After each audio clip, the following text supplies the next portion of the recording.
अगर मेरे पास as a wave चलती है, तो अगर इन दोनों वेव्स के बीच में एक फेज डिफरेंस है, ये देखिए, ये मेरे पास एक वेव आ गई जिसका एम्पलीट्यूड a1 है, ये मेरे पास दूसरी वेव आ गई जिसका एम्पलीट्यूड a2 है, और इन दोनों के बीच में मेरे पास क्या है, एक फेज डिफरेंस है, और ये फेज डिफरेंस मेरे पास फाई के बराबर है। और इस वजह से इन दोनों वेव्स के मिलने से, इन दोनों वेव्स के मिक्स होने से जो आपके पास नई वेव बनेगी उसका एम्पलीट्यूड आपके पास किसके बराबर हो जाएगा, दैट विल बी a1 का स्क्वायर प्लस a2 का square plus 2a1 a2 into cos of five. ये पहली चीज। दूसरी चीज जो अब हमको याद रखनी है वो ये है कि ये लाइट्स जब आपके पास ऐड होती हैं तो इसकी रिजल्टेंट इंटेंसिटी किसके बराबर होती है, इसकी रिजल्टेंट इंटेंसिटी हमारे पास आएगी I1 plus of I2 plus of 2 into under root of I1 under root of I2 into cos of five. ये हमारे पास रिजल्टिंग एम्पलीट्यूड है, ये मेरे पास रिजल्टिंग इंटेंसिटी है। इन दोनों के बीच में हमारे पास यहाँ पर कनेक्शन एस्टेब्लिश हो जाता है, ये हमारे पास इन दोनों के बीच में कनेक्शन एस्टेब्लिश हो जाता है। ये आपके पास है जब दो वेव्स आपके पास फाई के फेज डिफरेंस में ऐड होती हैं, ये तब है जब आपके पास फाई का फेज डिफरेंस है, ये हमारे पास है in terms of amplitude, in the terms of the amplitude, in the terms of the amplitude, और ये हमारे पास क्या है, in terms of, in the terms of in the terms of the intensity। इन दोनों के बीच का मुझे फर्क पता होना चाहिए। अब बात करते हैं हम थ्योरी ऑफ इंटरफेरेंस की। तो आज हम यहां पर बात करते हैं the study of the theory of the interference, the theory of the interference, the theory of the interference. अब ध्यान से समझना, थ्योरी ऑफ इंटरफेरेंस क्या कहती है, हमारे पास ये कहती है कि इफ अगर हमारे पास if the two waves, if the two waves from the coherent sources, if the two waves from coherent, from the coherent sources, from the coherent sources, from the coherent sources, अगर मेरे पास यहां पर दो waves हैं जो coherent sources से मेरे पास आ रही है, बाद में देखेंगे कि कोहेरेंट सोर्सेस क्या होते हैं। If the two waves from the coherent sources are superimposing at a point, are superimposing at a point, superimposing at a point, at a point with constant phase difference between them, with the constant phase difference between them, constant phase difference between them, constant phase difference between them, ताकि उनके बीच का जो phase difference है वो आपके पास constant रहे, उन दोनों वेव्स के बीच का। जैसे अगर हम पिछला केस देखें तो आप बोलोगे सर जो पिछला केस था उसके अंदर क्या था, क्या ये फेज डिफरेंस कांस्टेंट है, आप बोलोगे नहीं। जब आप वेक्टर्स को ऐड करते हो तो कहां से लेके कहां तक ऐड कर सकते हो, जरा बताओ। हम उनको 0 डिग्री से लेके कहां तक ऐड कर सकते हैं, आपके पास 180 तक, यानी कि ये एंगल यहां पर फिक्स नहीं है। यहां पर इन दोनों वेव्स के बीच का एंगल मेरे पास बिल्कुल फिक्स नहीं रख रहा हूं मैं, बिल्कुल फिक्स नहीं है यहां पर। और हमारे पास यहां पर अगर मान लिया जाए, देखो फोकस करना, मान लिया जाए कि अगर इन दोनों के बीच का फेज डिफरेंस मैं फिक्स करता हूं तो मुझे इंटरफेरेंस समझ में आती है। कैसे? बिटवीन देम, then बच्चा हमारे पास then the interference between the waves can be seen, the interference between the waves can be seen, the interference between the waves can be seen, the interference can between the waves can be seen। अब ध्यान से समझना, क्योंकि आज हम यहां पर जो करने वाले हैं वो अगेन +1 के साथ जाकर जुड़ेगा। जिस बच्चे को इस थ्योरी की समझ आएगी तो आज उसकी +1 भी सुधर जाएगी और +2 तो सुधरी ही सुधरी होगी। तो हमारे पास interference of the waves can be seen. अब फोकस करना, नंबर वन कंस्ट्रक्टिव इंटरफेरेंस। हमारे पास कंस्ट्रक्टिव इंटरफेरेंस, हमारे पास यहां पर क्या आ जाता है, कंस्ट्रक्टिव इंटरफेरेंस। कंस्ट्रक्टिव इंटरफेरेंस होने का मतलब क्या? जिसके अंदर आप बोलते हो कि दोनों वेव्स के बीच का जो फेज डिफरेंस है वो हमेशा कितना होना चाहिए, वो बच्चे हमेशा आपके पास 2n पाई होना चाहिए। 2n पाई का मतलब या तो इनके बीच का फेज डिफरेंस मेरे पास 0 डिग्री होना चाहिए, या फिर मेरे पास 2 पाई होना चाहिए, या फिर मेरे पास 4 पाई होना चाहिए, या फिर मेरे पास 6 पाई होना चाहिए, या फिर मेरे पास 8 पाई होना चाहिए एंड सो ऑन। अगर ऐसा हमारे पास होता है तो आप बोलते हो कि ये दोनों वेव्स कंस्ट्रक्टिव इंटरफेरेंस करेंगे। पर बच्चा बोलता है सर मतलब क्या हुआ, मतलब हम उसको समझाते हैं। इस पर्टिकुलर केस के अंदर हमारे पास कंस्ट्रक्टिव इंटरफेरेंस होने का मतलब अब जो आपका रिजल्टेंट आएगा, जो आपका एम्पलीट्यूड होगा वो मैक्सिमम हो जाएगा and that will be equal to under root of, मेरे पास क्या आ जाएगा, a1 का स्क्वायर प्लस ऑफ a2 का square plus of 2 a1 a2 into cos of, आपके पास आ गया 2n pi. Cos of 2n पाई की वैल्यू हमेशा क्या होती है, फिर समझो बच्चे, 1 होती है। और इसकी वजह से हम कल भी देख चुके थे कि अब आपका maximum a1 plus of a2 हो जाएगा। इंटेंसिटी की टर्म के अंदर अगर मेरे पास यहां पर आई मैक्सिमम को देखा जाए तो ये हमारे पास, अब अगर हम पिछला केस देखें, अगर हम पिछला केस देखें तो हमें ये बात क्लियर है कि यहां पर आपके पास क्या आ जाएगा, i1 प्लस i2 और ये 1 है तो under root of 2i1 into आपके पास अंडर रूट ऑफ i2। तो ये मेरे पास मैक्सिमम है which will be i1 plus of i2 plus of 2 under root of i1 i2। अब कोई बच्चा मुझे बता दे कि मैं इसको और कैसे लिख सकता हूं, मैं पता है इसको कैसे लिख सकता हूं, बताओ। Under root of i1 plus under root of i2 का होल स्क्वायर लिख सकता हूं कि नहीं लिख सकता हूं?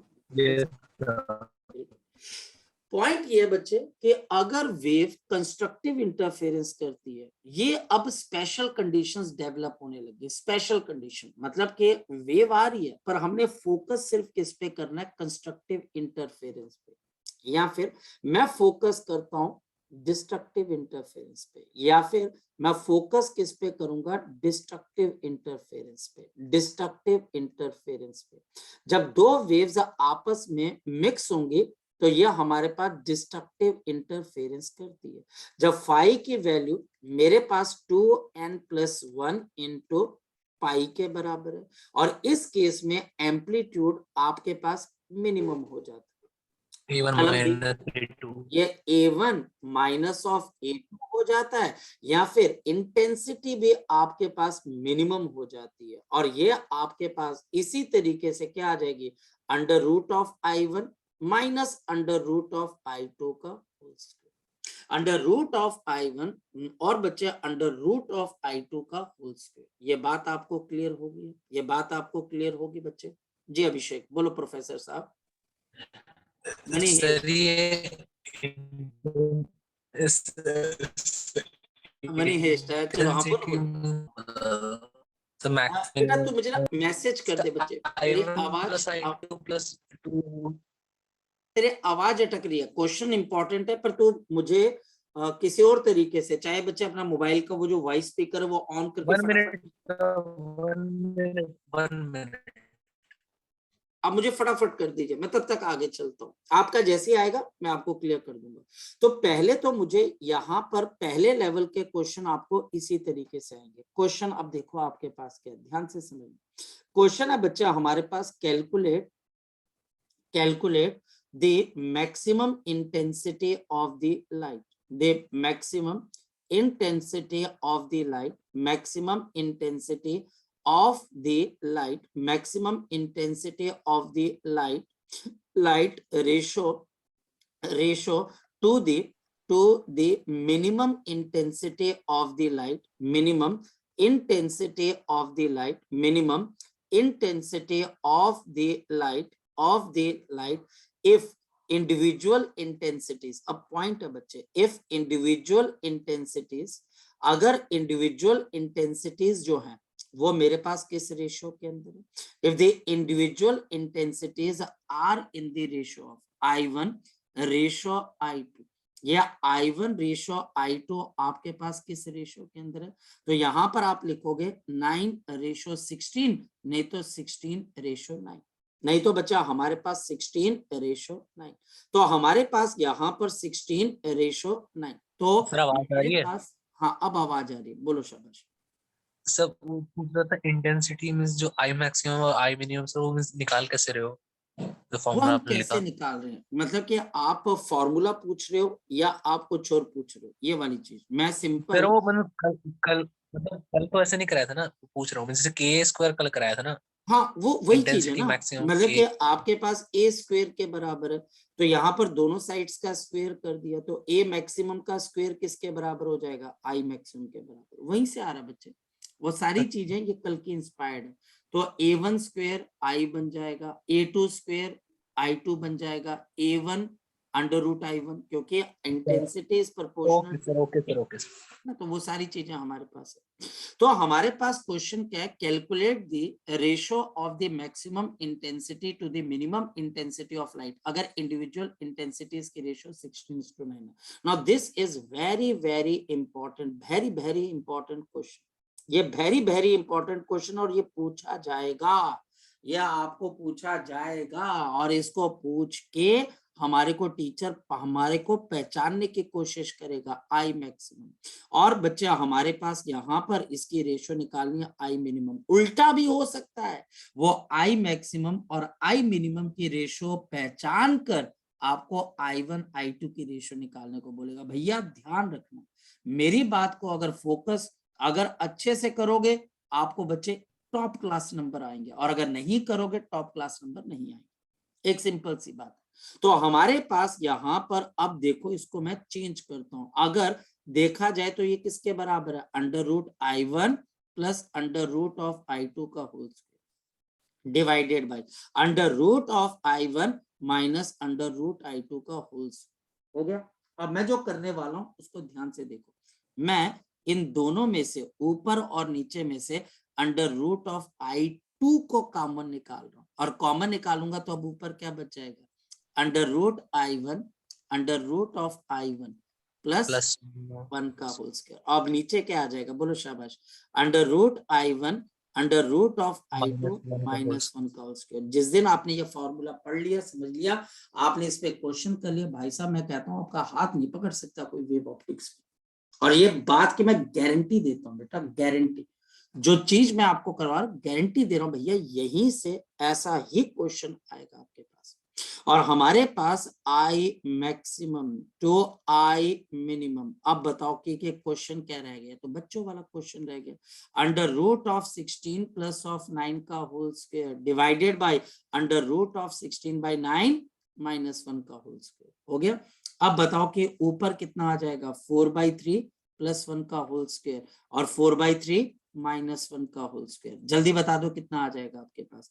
ये आपके पास आएगा 7/3 का होल स्क्वायर, और नीचे कितना आ जाएगा? बताओ शाबाश। 1/3 का होल स्क्वायर। बताओ क्या आंसर आ जाएगा? आई मैक्सिमम 49 को, हो जाएगा। बिल्कुल जी, I maximum ratio I minimum, तो जल्दी बता दो कितना आ जाएगा? 49:1। लो जी, काम हो गया। और ये चीज बच्चे आपको पूछी जाएगी, मैं बोल रहा हूं आपको ये पूछी जाएगी। और यहाँ पर एक और बात ध्यान रखना, कई टीचर आपके पास जो होते हैं √I1 √I2 को बीटा से भी डिनोट कर देते हैं। ये कर देते हैं बच्चे, बीटा से, बीटा ही डिनोट करते हैं, ना अल्फा ना गामा। ये बच्चे अब टेक्निकल पॉइंट है, अगर तो ये याद है तो आपको समझ आ जाएगा ये √I1 I2। सर बोलो। सर जैसे I1 और I2 की वैल्यू अगर 16x और 9x रख दी तो भी हो जाएगा? बिल्कुल होगा, लेकिन बच्चे बात तो वही है ना कि मैं आपको यस वो सर। तरीका बता रहा हूँ कि भैया जैसे आप फटाफट करोगे आपका टिका के क्वेश्चन सॉल्व होगा। बात तो वही है यस यस। बच्चे। और मैं आपको वो तरीका बताता हूँ बच्चे, देखो ये मेरा अपना एक्सपीरियंस है, क्योंकि मैं आपको वही चीज बताऊंगा जो एग्जाम के अंदर आएगी, टू दी पॉइंट आएगी। इधर उधर अगर आप जाओगे तो बेटा वो चीज है तो जितनी मर्जी पढ़ लो, वो बच्चे उसकी कमी थोड़ी ना। आप अभी किताब ले लो बच्चे, हजार लाखों किताब, किताबें पढ़ी हुई हैं बच्चे हमारे पास, उन किताबों से। और देखो बच्चे, मैं जब आपको पढ़ाता हूं तो I never use any kind of the help, मतलब कि बाहर से कोई ऐसे नहीं कि मैं हेल्प लेके, मैंने ये चीजें बच्चे पढ़ी है, मुझे पता है कि ये चीजें टीचर ऐसा ही क्वेश्चन बनाता है। अब मैं आपको एक और चीज बता के जा रहा हूँ, और वो ये कि ये भी हो सकता है कि टीचर आई मैक्सिमम और मिनिमम की रेशियो निकालने दे आपको, निकालने के बजाय, और फिर वो किसकी रेशियो पूछे, I1 I2। ध्यान रखना भैया, अगर बोल रहा हूं तो कहीं ना कहीं क्वेश्चन मिलेगा, और पक्का से बच्चे हमारे पास क्वेश्चन मिलेगा, पक्का से आपको क्वेश्चन मिलेगा। अच्छा, एक पंगा और भी, और यहां पर अब टीचर क्या करता है, घुमा देता है क्वेश्चन को। और वो कैसे घुमाता है, ध्यान से समझना। देखो वो क्वेश्चन कैसे घुमाएगा, फोकस करना।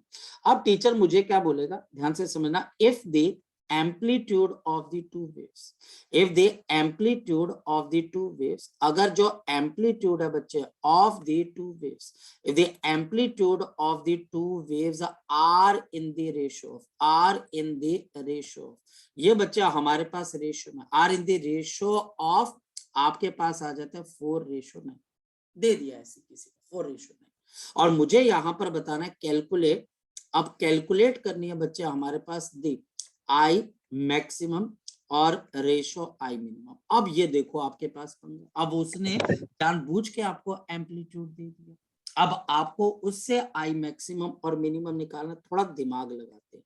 हमारे पास A maximum divided by A minimum किसके बराबर है, तो आप बोलोगे सर ये a1 प्लस ऑफ a2 का होल स्क्वायर और a1 माइनस ऑफ a2 का होल स्क्वायर, सर ये आ जाता है, ये हमारे पास आ गया। और साथ ही साथ आप बताओ कि I maximum upon I minimum किसके बराबर होता है, तो आप बोलोगे ये ए मैक्सिमम का whole square upon A minimum का होल स्क्वायर। मेरी बात को आप समझ पा रहे होंगे, हाँ या ना। तो अब देखो यहाँ पर हमारे पास है, या फिर आप एक और काम भी कर सकते हैं, इसको इंटेंसिटी के टर्म में लिख लो। खैर बहुत अलग अलग तरीके, लेकिन हमारे पास ये तरीका काफी कारगर होता है।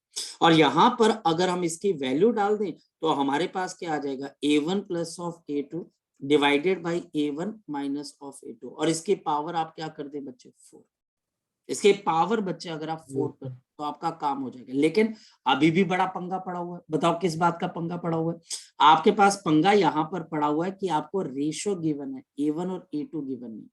अब इस पंगे को कैसे सॉल्व करना है, और ये भी देखना है भाई क्या आपके पास ऐसा ना हो जाए कि नीचे, चलो नेगेटिव अगर आ भी गया तो ज्यादा कोई फर्क नहीं पड़ता, पर पावर है ना, वो कोई फर्क नहीं पड़ जाएगा।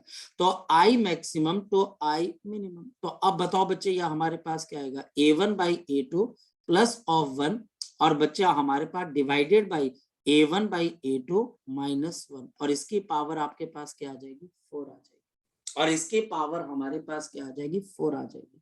लेकिन ध्यान इस बात का रखना बच्चे कि नेगेटिव ना ही है, जैसे यहां पर मैं इसको अगर a2 मान लू और इसको a1 मान लू तो मेरा काम जल्दी हो जाएगा, और इसके जब बाद नेगेटिव काम, भी आएगा तो पावर 4 है तो वो तो मैं आई। बोल रहा हूँ प्रिकॉशन रखनी है, मैं ये नहीं बोल रहा हूँ कि ऐसा ही करना, मैं प्रिकॉशन रखने की बात कर रहा हूँ। हर बच्चा स्मार्ट नहीं होता है ना, कई बार बच्चा जो होता है वो थोड़ा सा इधर उधर के काम भी करने लग जाता है। तो अब बच्चा हमारे पास कितना आ जाएगा 9/4 प्लस 1, और डिवाइडेड बाई बच्चे 9/4 माइनस 1, और इसकी पावर 4। तो अब बच्चा हमारे पास यहाँ पर क्या आ जाएगा, this will be 13/4 divided by 5/4, और इसकी पावर 4, तो ये कैंसिल हो जाएगा। तो 13/5 की पावर 4, ये अब इसको सॉल्व करके रेशियो निकाल देंगे। मैंने एक एग्जांपल लिया, मैंने आपको एग्जांपल दिया कि सीबीएसई यहां तक आपको क्वेश्चन पूछ सकती है, तो ये अब आपको तैयार रहना चाहिए, ये क्वेश्चन पूछा जा सकता है। बोलो सर सर एक छोटा सा डाउट है सर। सर तो हम बार पूछ। बार A2 जहाँ A2 को कॉमन क्यों निकाल रहे हैं, ये बल्कि इस वजह भाई से, बच्चा इस ये पर बहुत ही सिंपल है। मैं इसका आंसर दे दूं काके, इस वजह से क्योंकि इसकी रेशियो गिवन है बच्चे, आपके पास एम्पलीट्यूड की एब्सोल्यूट अगर तो वैल्यू गिवन होती है फिर तो मैं सीधा एम्पलीट्यूड की वैल्यू डाल देता, हाँ या ना, मेरे को रेशियो गिवन है ना। सर सर मेन तो बात यही होती है ना, रेशियो में ये कोई ना कोई एक एक्स ऐसा नंबर होगा जिससे दोनों मल्टीप्लाई हो रहेंगे, जो दोनों डिवाइड हो रहे हैं, है ना, तो ही ये चीज बच रही है। तो अगर हम 4x plus 9x divided by वो सेम चीज कर लें तो x स्क्वायर से x स्क्वायर तो कट ही जाएगा, तब भी 13/5 बिल्कुल का बच्चे, 4 बिल्कुल बिल्कुल आएगा बच्चे, क्यों नहीं आएगा आपके पास। लेकिन पॉइंट ये है बच्चे, अगर आप मान लो कि क्वेश्चन करने बैठे हो, देखो हम अपने नॉलेज से और अपने उस तरीके से बताते हैं जिस तरीके पे बहुत सारे क्वेश्चन आ चुके हैं। कहीं ना कहीं किसी ना किसी पेपर के अंदर हो सकता है कि टीचर इस पर्टिकुलर एक्सप्रेशन को आपसे पूछ ले, फिर आपको थोड़ी सी मेहनत करनी पड़े। मैं आपकी मेहनत ही तो बचा रहा हूँ, हाँ या ना, तो मेहनत बचा रहा हूँ आपके पास, वो आपकी निर्भर है बच्चे। क्या अगर कोई बच्चा बोलता है कि सर 2 into 3, आपने बोला 6 है, पर सर मेरे को लगता है 6 into 1 भी 6 होता है, मतलब हाँ यार, अब मैं वो सारी चीजें, कोई बच्चा बोलेगा सर 1.5 into 4 सर ये भी 6 होता है, तो बच्चे कहानी तो बहुत सारी है। हम एक वो बात करते हैं कि जब आप सब्जेक्टिव पेपर देने जाओगे तो जो टीचर एग्जामिनर बैठा हुआ है उसके पास अगर ये फॉर्मूला होगा तो बेटा वो जो जिस बच्चे के साथ वो ये फॉर्मूला लगा हुआ देखेगा तो वो उसको पहले नंबर देगा। उसको भी दिमाग, उसको 1 मिनट में बहुत सारे पेपर चेक करने, तो वो देखता है अच्छा ये फॉर्मूला सीबीएसई के आंसर की में भी यही फॉर्मूला, वो टिक करके आपको नंबर देगा। जहां पर तुम एक्स करोगे, अरे यार सीबीएसई की तो आंसर की कुछ और बोल रही है, ये बच्चा एक्स वगैरह, अच्छा बहुत बढ़िया बच्चा है, स्मार्ट बच्चा है, लेकिन यार सीबीएसई के साथ तो वो थोड़ा सा सोचेगा, फिर उसकी मर्जी है वो आपको नंबर देना दे। इस वजह से बच्चे सीबीएसई में नंबर चाहिए ना प्रज्वल, हाँ या ना। हाँ जी सर। और तो सर ये जो A2 और A1 है, जैसे हमने अपनी कन्वीनियंस के हिसाब से लिया, पर पेपर में तो जो पहले होगा वही A1 होगा। हाँ कह सकते हैं बच्चे, आप ले सकते हैं, ये कन्वीनियंस है और थोड़ा दिमाग भी है कि हो सकता है कि टीचर आपको ऐसी कॉम्बिनेशन दे दे जिसके वजह से आपका आंसर नेगेटिव में आ रहा हो, तो वो आपका टाइम वेस्ट करना चाहता है, तो फिर हमको फटाफट वो देखना पड़ेगा कि यार कहीं पर ऐसा ना हो जाए, पंगा ना पड़ जाए, क्योंकि कोई फर्क नहीं पड़ता है अगर आप रेशो को उल्टा सीधा कर दो, 4:9 और 9:4, सिर्फ चीजों को चेंज ही तो किया, हाँ या ना, तो कोई फर्क नहीं पड़ेगा। ठीक है, कन्वीनियंस लिया, बिल्कुल सही बात। चले बच्चे आगे की तरफ, चले आगे की तरफ प्रज्वल। तो मैथमेटिक्स है, मैथमेटिक्स में तो जितनी मर्जी लड़ाई कर लो, आप मेरे साथ मैं आपके साथ, बच्चे कोई ना कोई तो एक जीतेगा, हाँ या ना। आप बोलोगे अरे यार ये बंदा भी क्या हमारी बात नहीं मानता है, ठीक है मैं आपकी बात को अप्रिशिएट करता हूँ, बट मैं अपना एक्सपीरियंस जरूर करता हूँ कि नंबर कहीं कटने नहीं चाहिए। पॉइंट ये बच्चे, नंबर नहीं कटने चाहिए आपके। तो ये हमारे पास इंटरफेरेंस है।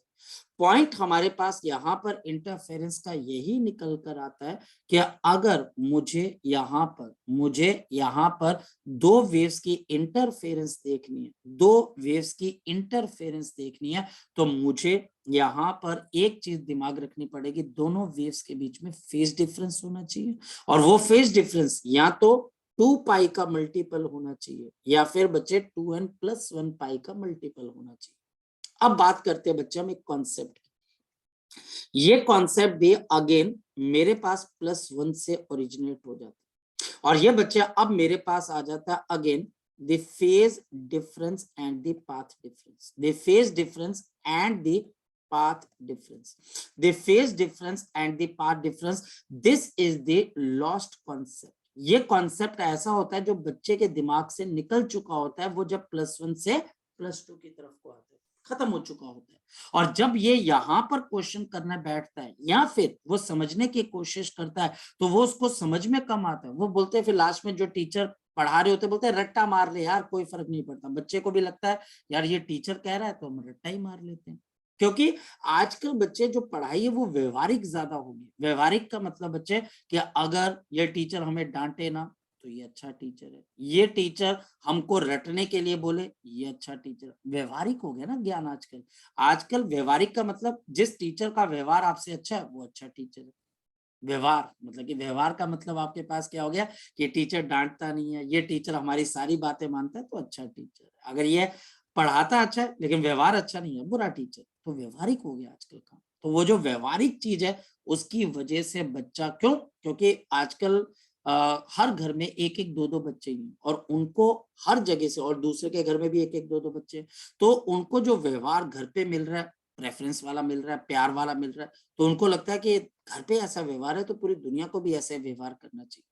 पॉइंट आपके पास यहाँ पर आ जाता है, व्यवहार को मत देखो, नॉलेज को देखो। अगर टीचर डांटता भी है उसकी डांट सुनो, तो व्यवहार नहीं करना है इसके अंदर से कि नहीं बेटा इसको रट्टा मार लो। मैं क्यों रट्टा लगवाऊं बच्चे आपसे, मैं क्यों व्यवहारिक, मैं क्यों आपके तरस खाऊं। मुझे पता है कि आज आप इसको पकड़ लोगे, कल को 10 दिन के बाद फिर आप भूल जाओगे। अब पॉइंट को समझो, पाथ डिफरेंस। मुझे एक बात बताओ, आपके पास एक लाइन ये जा रही है और एक लाइन ये जा रही है, ये दोनों लाइन ऊपर और नीचे वाले पॉइंट से बनाई, क्या इन दोनों की लेंथ सेम है कि डिफरेंट है? बताओ शाबाश। क्या इन डिफरेंट दोनों है, पॉइंट से निकलने वाली लाइन जो है वो सेम लाइन है कि डिफरेंट लाइन है बच्चा? डिफरेंट है, मतलब कि लेंथ सेम है कि डिफरेंट है? डिफरेंट।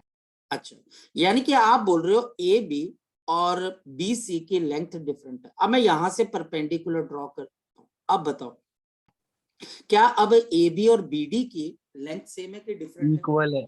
अब इक्वल है। यानी कि अगर मैं आपको ये बोलूं कि C B minus A B, तो इसकी वैल्यू किसके बराबर होगी? C B minus A B, तो इसकी वैल्यू किसके बराबर हो जाएगी? C B. ये पाथ डिफरेंस होता है। ये बच्चे हमारे पास क्या हो गया? Path difference. बात समझ में आ रही है? पाथ डिफरेंस क्या होता है? पाथ डिफरेंस जहां पर एक लेंथ बड़ी और एक लेंथ छोटी। तो चलो सर समझ में आ गया। अब यहां से मान लो कि एक वेव चलना स्टार्ट होती है, ये वेव ऐसे चलना स्टार्ट हुई, देखना देखते जाना बड़ा मजा आएगा। ये वेव आपके पास चलना स्टार्ट हुई और ये वेव बच्चे हमारे पास पहुंच गई कहां पर बच्चे? आपके पास बी पे। यही वेव बच्चे हमारे पास नीचे से स्टार्ट होती है, ये यहाँ पर आपके पास पहुंचती है।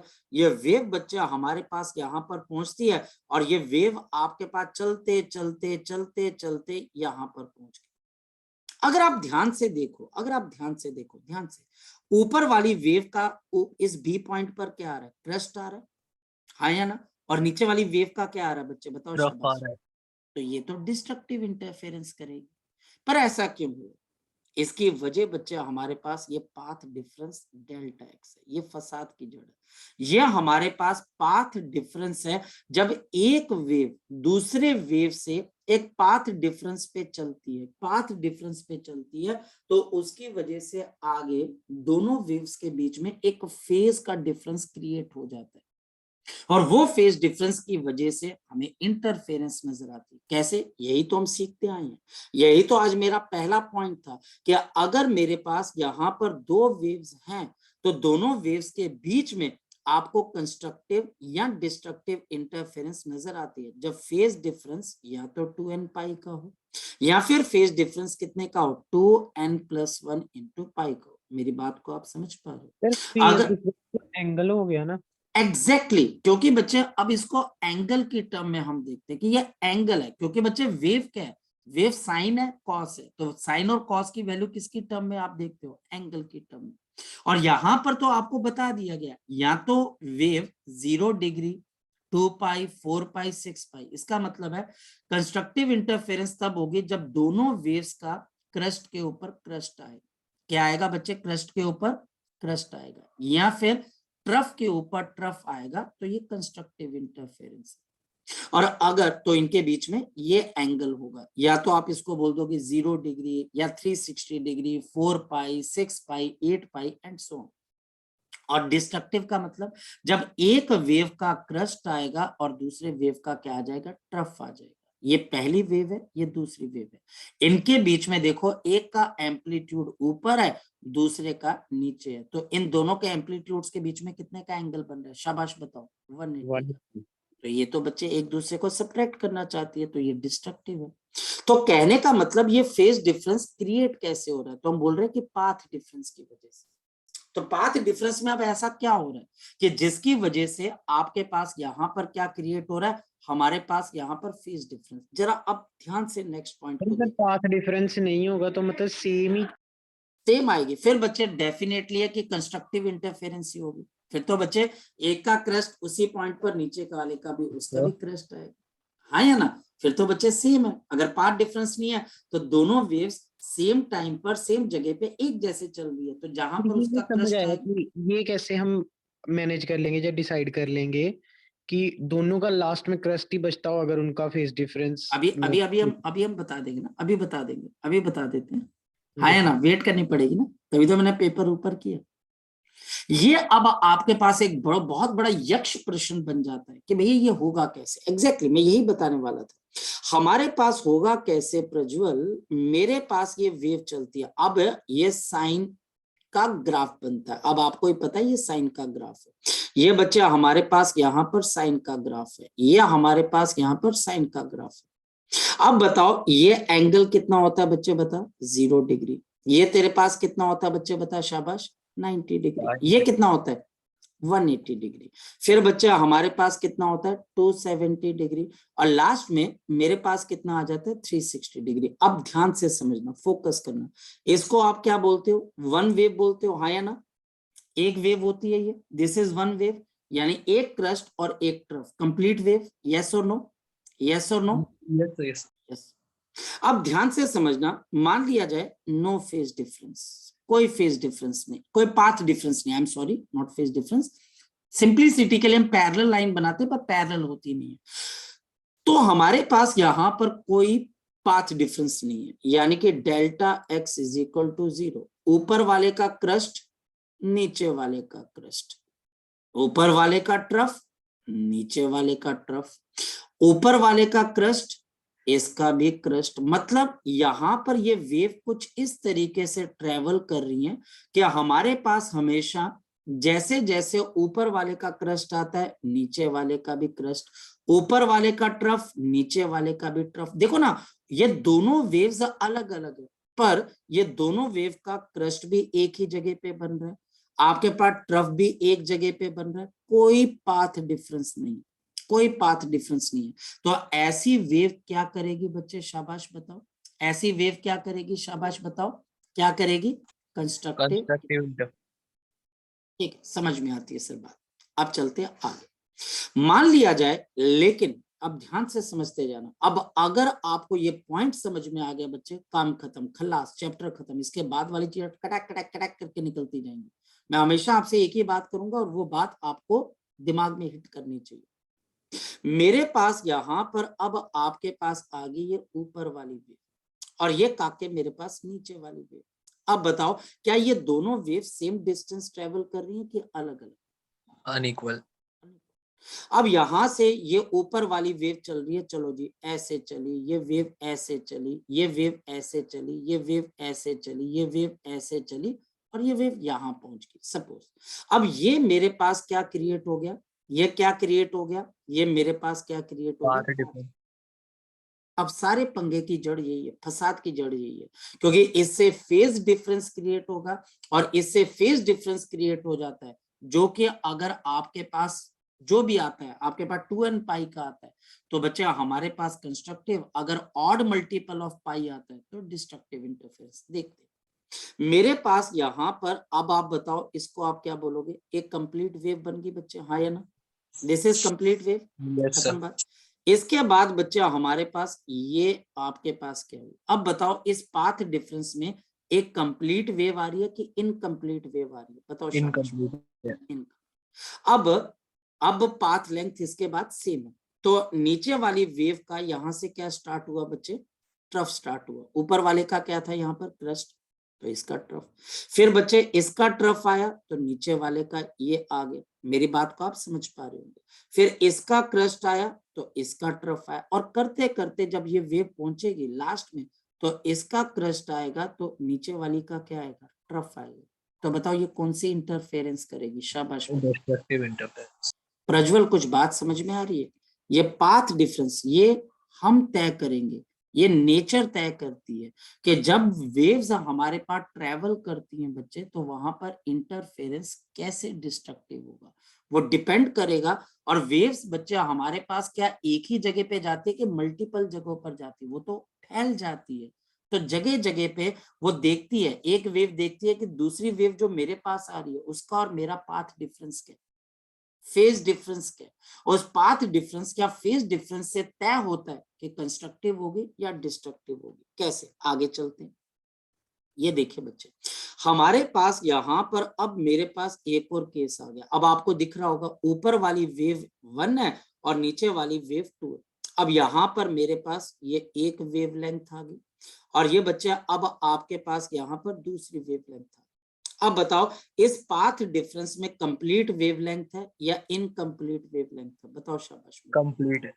कंप्लीट है, और इसमें से जब नीचे वाली वेव चलेगी आगे, जब ये चलेगी ऊपर वाले का क्रस्ट इसका भी क्रस्ट, कंस्ट्रक्टिव नीचे वाले का ट्रफ, इसका भी ट्रफ। तो इसका मतलब क्या होगा, जब लास्ट के अंदर यहाँ पर आप पहुंचोगे तो इसका क्रस्ट होगा तो इसका भी क्रस्ट होगा। ये कौन सी इंटरफेरेंस हो जाती है बच्चे, बताओ शाबाश, कंस्ट्रक्टिव। इसको हम कंस्ट्रक्टिव बोलते हैं। अब प्रज्वल तो अपनी भाषा में समझ और बाकियों को भी समझा कैसे कंस्ट्रक्टिव और डिस्ट्रक्टिव इंटरफेरेंस होती है, कैसे क्रस्ट पे ट्रफ आता है या ट्रफ पे क्रस्ट आता है, ये कौन डिसाइड करता है बच्चे, पाथ डिफरेंस। कंप्लीट पाथ, वे या इनकम्प्लीट। बिल्कुल एग्जैक्टली। अब ध्यान से समझते चलो, अब तुम्हारे को एक बात समझ में आती है और वो ये बच्चे कि अगर डेल्टा एक्स एन लैम्डा के बराबर, एन लैम्डा समझते, जहां पर एन की वैल्यू 0 यानी कोई पाथ डिफरेंस नहीं, 1 लैम्डा का पाथ डिफरेंस, एक वेवलेंथ का 2 लैम्डा का। जैसे यहाँ पर बच्चे हमारे पास पाथ डिफरेंस कितने का है बच्चे, आपके पास lambda plus lambda 2 lambda, 3 lambda, 4 lambda and so on. तो मेरे पास यहाँ पर कौन सी इंटरफेरेंस होगी बच्चे, जल्दी बता दो। Constructive inter. और अगर मेरे पास ये पाथ डिफरेंस इनकम्प्लीट वेव का आ जाए, n plus of half into lambda, तो मैं फिक्स ही क्यों ले रहा हूं, क्योंकि बच्चे हमको फिक्स फेज एंगल चाहिए, हमको फिक्स फेज एंगल चाहिए। यहां पर अगर n की वैल्यू 0 है तो लैम्डा बाई 2, n की वैल्यू 1 है 3 लैम्डा बाई 2, और ऐसा करते करते मेरे को यहाँ पर हमेशा क्या मिलेगी बच्चे, बताओ शाबाश, डिस्ट्रक्टिव इंटरफेरेंस। मुझे हमेशा यहाँ पर क्या मिलती है, डिस्ट्रक्टिव इंटरफेरेंस। तो मुझे जब भी ये वेव आपस में मिलेंगी तो क्रस्ट पे ट्रफ आएगा या ट्रफ पे क्रस्ट आएगा। सारे फसाद की जड़ कौन है बच्चे, दूसरी चीज आ गई पाथ डिफरेंस। तो आपको अब ये क्वेश्चन पूछना चाहिए, सर +1 के अंदर क्या रिलेशन था, क्या रिलेशन था between phase difference and path difference. बहुत मजेदार चीज है ये, पता है कितना होता है आपके पास, डेल फाई। ये डेल फाई बच्चा हमारे पास कितने के बराबर होता है, 2 पाई divided by lambda into delta x. ये बच्चे हमारे पास होता है।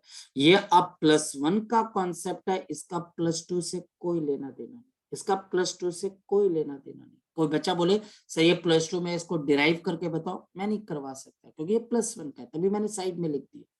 यहाँ पर इस टॉपिक में मैक्सिमम बच्चे रट्टा मार के जाते हैं, उनको ये चीजें अगर क्लियर हो जाए तो रट्टा मारने की जरूरत क्या है। हाँ थोड़ा बहुत रट्टा मारना पड़ेगा, जैसे कंस्ट्रक्टिव के लिए ये कंडीशन चाहिए, डिस्ट्रक्टिव के लिए ये कंडीशन चाहिए। या फिर अब आगे की तरफ को चलो, अब देखो बच्चे, अगर डेल्टा एक्स को मैं एन लैम्डा कर देता हूं तो क्या आ जाएगा, बोलो शाबाश। अगर मेरे को कंस्ट्रक्टिव इंटरफेरेंस चाहिए तो मैं यहाँ पर क्या बोल देता हूँ, 2 pi by lambda into delta x. तो ये किसके बराबर है बताओ, किसके बराबर है, एन लैम्डा। लैम्डा से लैम्डा कैंसिल हो गया, जल्दी बता दो कितने के बराबर आ गए, शाबाश बता दो कितने के बराबर आ गए। चलो अब एक बात बताओ, कल से जो मैं आपका सर खा रहा हूं, मैं आपको बार बार क्या बोल रहा हूँ, कंस्ट्रक्टिव इंटरफेरेंस के लिए कॉस की वैल्यू अगर 1 होगी यानी 2n पाई होगी तो कंस्ट्रक्टिव इंटरफेरेंस होगी। हो गया दोबारा प्रूफ बच्चे, वो चीज होगी दोबारा प्रूफ बच्चे। हर चीज का हमारे पास यहाँ पर एक सोल्यूशन। और अब रह गया बच्चे डिस्ट्रक्टिव का केस, बताओ डिस्ट्रक्टिव के लिए हमारे पास 2n+1 बिल्कुल। तो हमारे पास यहाँ पर phi is equal to 2 pi by lambda multiplied by n plus half into lambda. अगर आप इसको सॉल्व करते हो तो आपको वो 2 से 2 कैंसिल हो जाएगा, तो मेरे पास यहाँ पर क्या आएगा, 2n+1 मल्टीप्लाइड बाई। तो ये सारी रिजल्ट आपस में अब मैच करने लगे। इतनी बात कह के हाइगन्स स्वर्ग सिधार गया। भैया कहता मेरा काम हो गया खत्म, मैंने अपनी वेव थ्योरी दे दी, अब तुम जानो तुम्हारी दुनिया जानो। भैया वो चला गया, उसके बच्चे आपके पास टैब बच गए।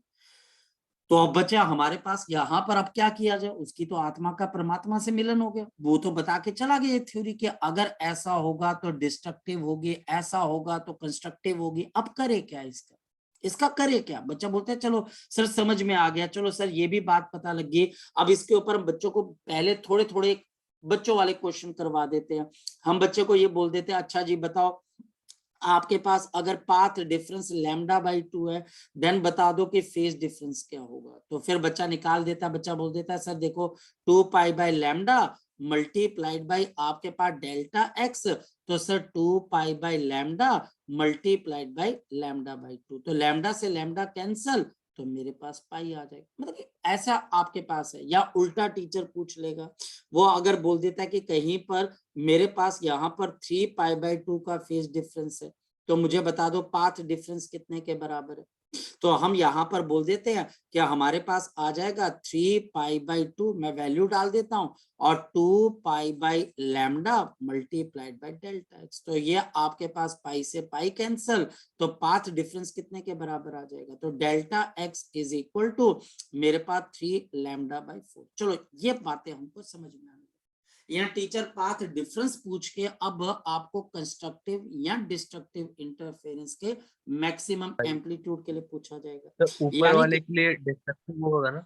हाँ, वो बच्चे वो हम अब देखेंगे। वो अब आप सोच सकते हो कि हाँ ये डिस्ट्रक्टिव है, क्योंकि यहाँ पर कॉस की वैल्यू ऑड मल्टीपल ऑफ पाई है, तो ये हमको पता लग जाता है। यानी कुल मिलाकर मैं 4 चीजें कह सकता हूँ, मैं 4 चीजें कह सकता हूँ बच्चे, और ये 4 चीजें बहुत इंपॉर्टेंट है। 5 बच्चे even multiple of pi, even multiple of pi. 5 मेरे पास odd multiple of pi, odd multiple of pi, odd multiple of pi, या फिर path difference, complete wavelength, complete wavelength, complete wavelength, या फिर पाथ डिफरेंस इनकम्प्लीट वेवलेंथ। अगर ये 4 चीजें मेरे पास आएंगी तो यहां पर कंस्ट्रक्टिव, यहां पर डिस्ट्रक्टिव, यहां पर कंस्ट्रक्टिव, यहां पर डिस्ट्रक्टिव इंटरफेरेंस बन जाएगी।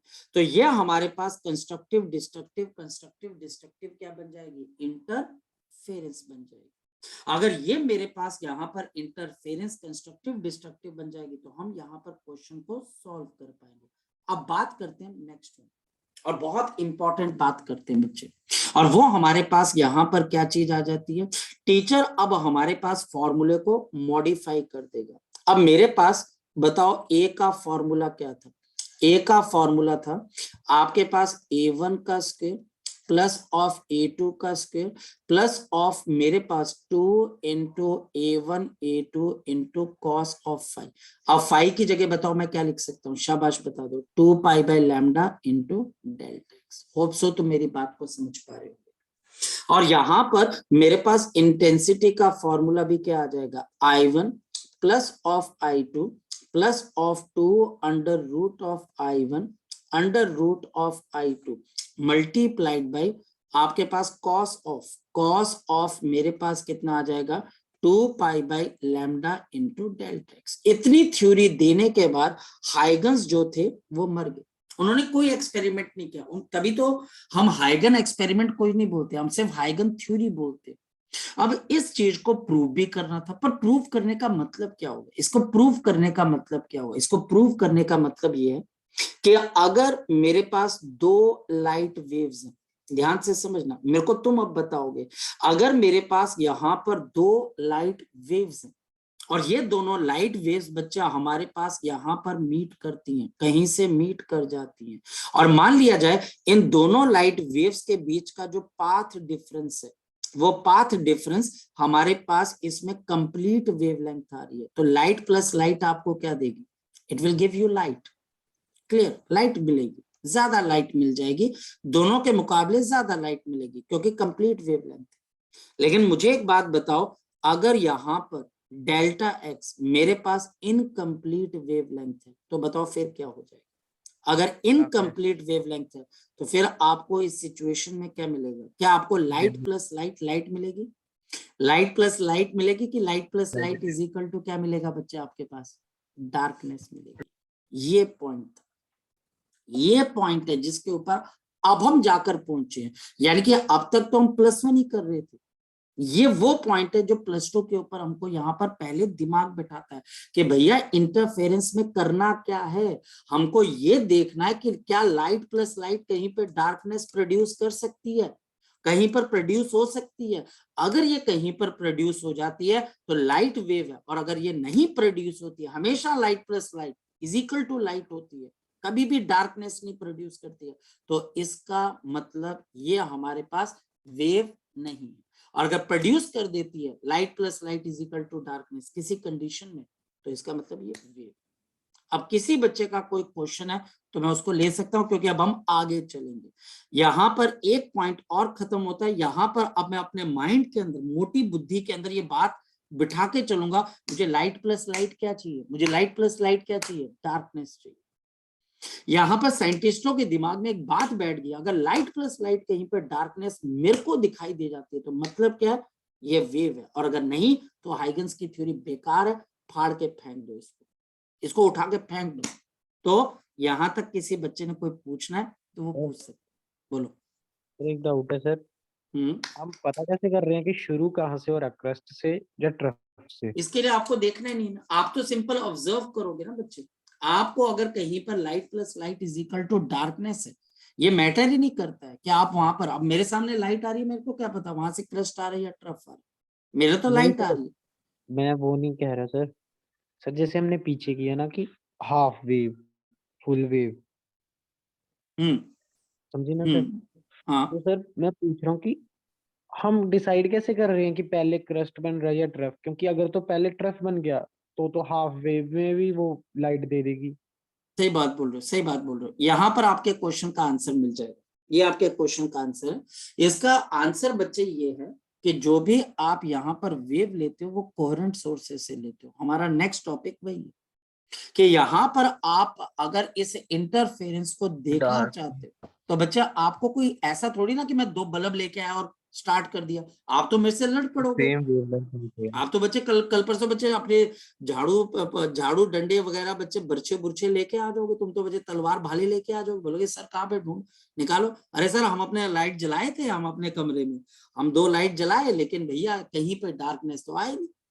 ऐसे ही सर आप झूठ बोली जा रहे हो कि डार्कनेस आता है, डार्कनेस आता है। भैया ये तो आप गड़बड़ कर रहे हो।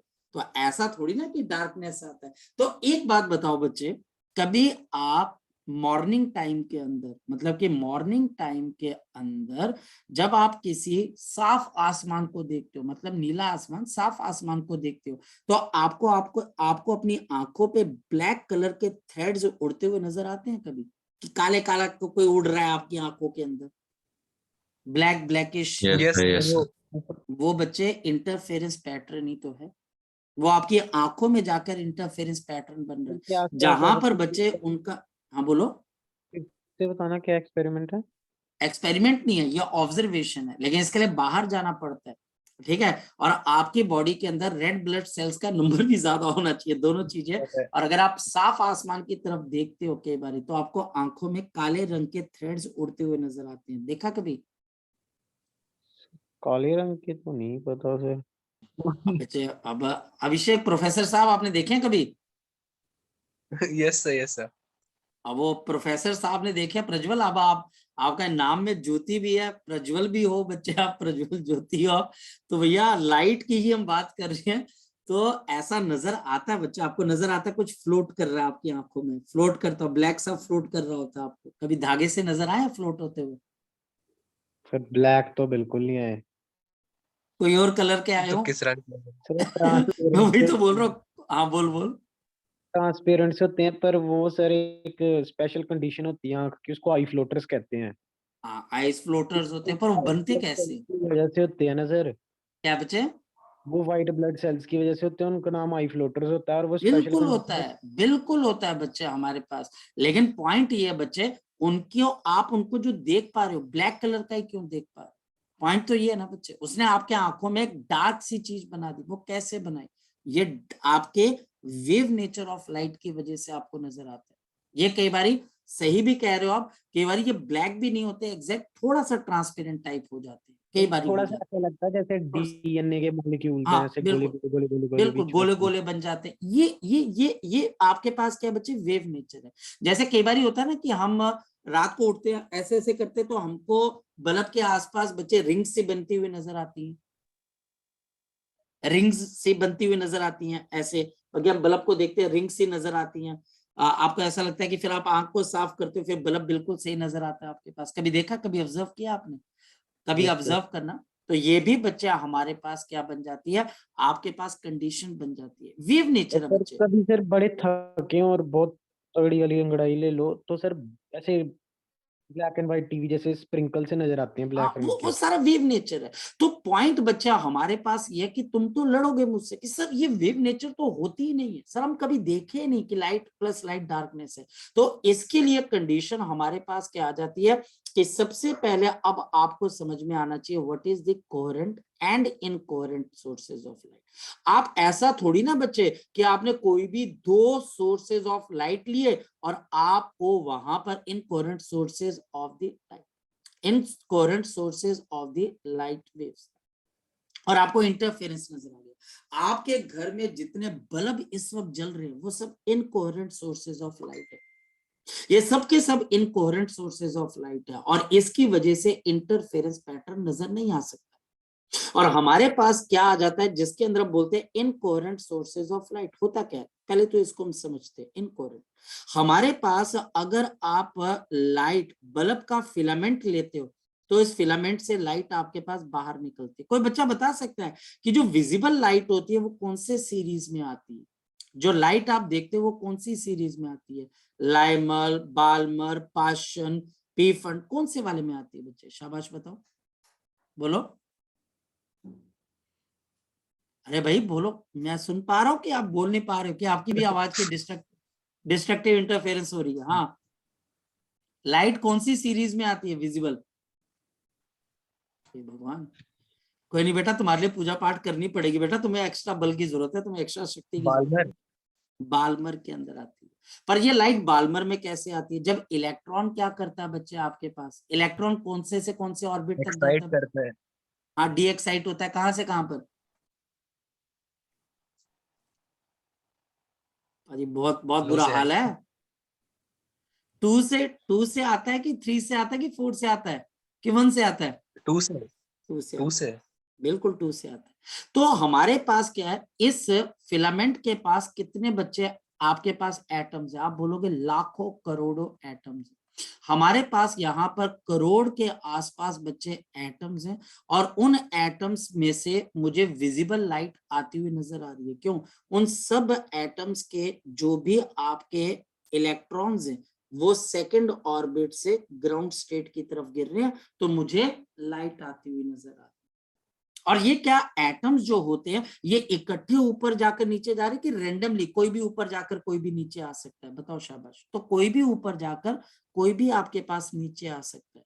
और इस वजह से हमारे पास इनकोहेरेंट सोर्सेज ऑफ लाइट क्या होती है? याद रखना बच्चे, incoherent sources in which the phase, जो बच्चा हमारे पास फेज होता है, द फेज यानी कि बच्चा हमारे पास five, the phase 5 changes randomly, changes randomly यानी कि उसकी कोई फिक्स वैल्यू नहीं होती। दिस चेंजेस रैंडमली, ये रैंडमली बच्चा हमारे पास यहाँ पर चेंज होता रहता है। एंड देयरफॉर, इस वजह से मुझे एक बात बताओ, कॉस ऑफ फाई की एवरेज वैल्यू क्या होती है? बताओ शाबाश। कॉस ऑफ फाई की एवरेज वैल्यू क्या होती है? कोई बच्चा आप मुझे बताए, कॉस ऑफ फाई की एवरेज वैल्यू क्या होती है? यहाँ पर भी फंसे बच्चे, अब आप बताओ, बताओ शाबाश। कॉस ऑफ फाई की एवरेज वैल्यू कान पे पड़ेगी तुम्हारे ना, तुम पिटोगे मुझसे। कॉस फाई की एवरेज वैल्यू क्या होती है? तुम नहीं मानोगे ऐसे। ओए ऑफिसर भैया, प्रोफेसर मानस, क्या होती है एवरेज वैल्यू? हाँ, सैनिटाइजर से ना थोड़ा सा ना वो आंखें के साफ कर लिया करो, नाक में थोड़ा सा सैनिटाइजर से। कॉस फाई की एवरेज वैल्यू क्या होती है? दिमाग खराब तुम्हारा सबका, 0 होती है। भूल गए हो तुम? 0 कैसे हो जाती है बताओ? कैसे 0 होती है एक साइकिल के ऊपर, बताओ मुझे। क्योंकि जितना पॉजिटिव होता है उतना नेगेटिव होता है। मगर टीचर को बीपी तो बढ़ाना ही बढ़ाना है तुमने, तुमको मतलब कि ऐसे चैन नहीं आएगा तुम्हें। इनकोहेरेंट सोर्सेज ऑफ लाइट बच्चे हमारे पास है जिसमें फेस चेंज होता है रैंडमली, और क्योंकि कॉस ऑफ फाई की वैल्यू 0 होती है तो इन सोर्सेज में से अगर दो इंटेंसिटीज की लाइट आपस में ऐड होती है, सपोज I1 ये रिजल्टेंट है, plus of I2, plus of 2 under root of I1 into under root of I2 into cos of phi. क्योंकि इनके बीच का फेस अब फिक्स नहीं है, कांस्टेंट नहीं है, ये लगातार चेंज होता रहता है, तो कॉस फाई की एवरेज वैल्यू क्या हो जाती है? 0। तो ये टर्म 0 हो जाती है, तो ये हमेशा आपको क्या देती है बच्चे? Intensity I1 plus of I2। इसमें कंस्ट्रक्टिव और डिस्ट्रक्टिव इंटरफेरेंस का कॉन्सेप्ट गायब है। इसका मतलब अगर मेरे पास n सोर्सेज हैं, मेरे पास n सोर्सेज हैं और सबकी इंटेंसिटी आई है, n सोर्सेज हैं जिनकी इंटेंसिटीज मेरे पास किसके बराबर है, आई के बराबर है। अगर ये हमारे पास इनकोहेरेंट सोर्सेज ऑफ लाइट है, देखो कोहेरेंट का मतलब होता है भाईचारा, भाईचारा मतलब मैंने किसी को बर्थडे पे बुलाया, वो मेरे बर्थडे पे आया, भाईचारा कोहेरेंट है। तो इनकोहेरेंट सोर्सेज अगर ये लाइट के, कौन से बच्चे, ये एन सोर्सेज, हर एक की इंटेंसिटी आई है, जब ये आपस में ऐड होंगे तो रिजल्टिंग इंटेंसिटी क्या आ जाएगी, I plus of I plus of I plus of I, और कितने टाइम्स बच्चे, एन टाइम्स। तो ये बच्चे हमारे पास क्या आ जाएगी, एन आई। ये इनकोहेरेंट है। जितने हमारे पास कॉमन सोर्सेज ऑफ लाइट है, जितने कॉमन सोर्सेज ऑफ लाइट है, जितने कॉमन सोर्सेज है, ट्यूब लाइट, जुगनू हो गया, टॉर्च हो गया, आपके मोबाइल की टॉर्च होगी, या कोई भी चीज जो आपके आसपास लाइट दे रही है, सब वो कोहेरेंट नहीं है, वो हमारे पास इनकोहेरेंट है। और इसकी वजह से आपको कोई इंटरफेरेंस पैटर्न नजर नहीं आएगा। यहां पर सिंपल लाइट की इंटेंसिटी अलजेब्रा से आपके पास ऐड होती है। आप तभी ये बोलोगे कि सर हमको अपने घर में इंटरफेरेंस पैटर्न नजर नहीं आ रहा, क्योंकि यहाँ पर कोहेरेंट सोर्सेज नहीं है। और पॉइंट अब नेक्स्ट प्रज्वल क्या था, अगर मेरे पास कोहेरेंट सोर्सेज ऑफ लाइट आ जाएं, फिर वही कंडीशन डेवलप हो जाएगी जिसकी आप बात कर रहे हो। मतलब दोनों के क्रस्ट इकट्ठे स्टार्ट होंगे, या दोनों के ट्रफ बच्चे इकट्ठे स्टार्ट होंगे, और आगे चल के वो कंस्ट्रक्टिव या डिस्ट्रक्टिव इंटरफेरेंस करेंगे। पॉइंट हमारे पास यह, मुझे कोहेरेंट सोर्सेज ऑफ लाइट चाहिए, इनकोहेरेंट सोर्सेज ऑफ लाइट मुझे नहीं चाहिए। तो अब हम इसको कल देखेंगे कि कोहेरेंट सोर्सेज ऑफ लाइट आपके पास कैसे बनते हैं। इसको पढ़ लेना, कोई टेंशन आए